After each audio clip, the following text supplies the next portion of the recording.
Also this week, you heard from our dear colleagues here. The AP uncovered the latest example of election interference by the Democratic Party. Certain Democrats, the Patriot Run Project is what it's called. Everybody needs to look more deeply into this.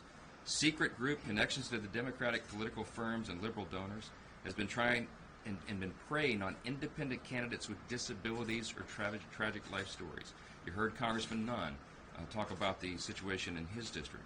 They're trying to register these people as third-party candidates and siphon votes away from Republicans in swing seats. This is dirty politics. It's unethical, it's immoral, it's illegal, and it must be stopped. No one should have to cheat to win an election. We want a free, fair, and safe election. We have to do everything within our power to make sure that happens. We know for a fact that this has impacted seats across the country. Our Republican incumbents like Marinette Miller-Meeks in Iowa, Don Bacon in Nebraska, Ryan Zinke in Montana, Jen Kiggins in Virginia, who you heard from this morning, they've been the targets of this. And in Minnesota, too, we know that they have worked to boost Democrat Angie Craig. It's unacceptable. The American people ought to call it out. It's unethical. Play by the rules, Democrats. Play by the rules. We're going to win this fair and square, and we're going to make sure. There's another election interference effort the Republicans are fighting right now, and that is to make sure that non-citizens are not allowed to vote in the election. And that is why we're bringing the SAVE Act again to the floor today. We're attaching it to the continuing resolution. Why are we doing that? It's very simple.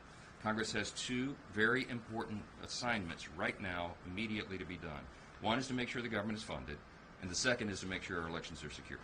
I've been traveling the country nonstop. As of last weekend, I've done campaign events in 206 cities across 39 states, 40 states I think now. I lose count. Every single public setting, when we turn to audience questions in these big gatherings, the first or second question, almost without exception, in every city, every town, every place in the country is, what about the election? Can we count on it? Is it going to be free and fair and safe? We have to guarantee that. Congress has a role at the federal level to make sure federal elections are secure. It is against federal law for non-U.S. citizens to vote in U.S. elections. But we have no mechanism right now to ensure that in the states because they're not allowed to ask for proof of verification of citizenship when someone registers to vote.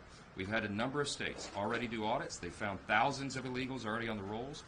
This is a serious problem because some of our elections are decided by razor-thin margins, and everyone in this room and the Hill Press Corps knows. Marinette Miller-Meeks won her first race in 2020 by 6 votes. Her nickname around here is Six Pack because of that.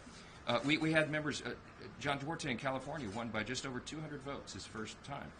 If you have a small percentage of the millions and billions of illegals who came over the border in the last 4 years under Borders Are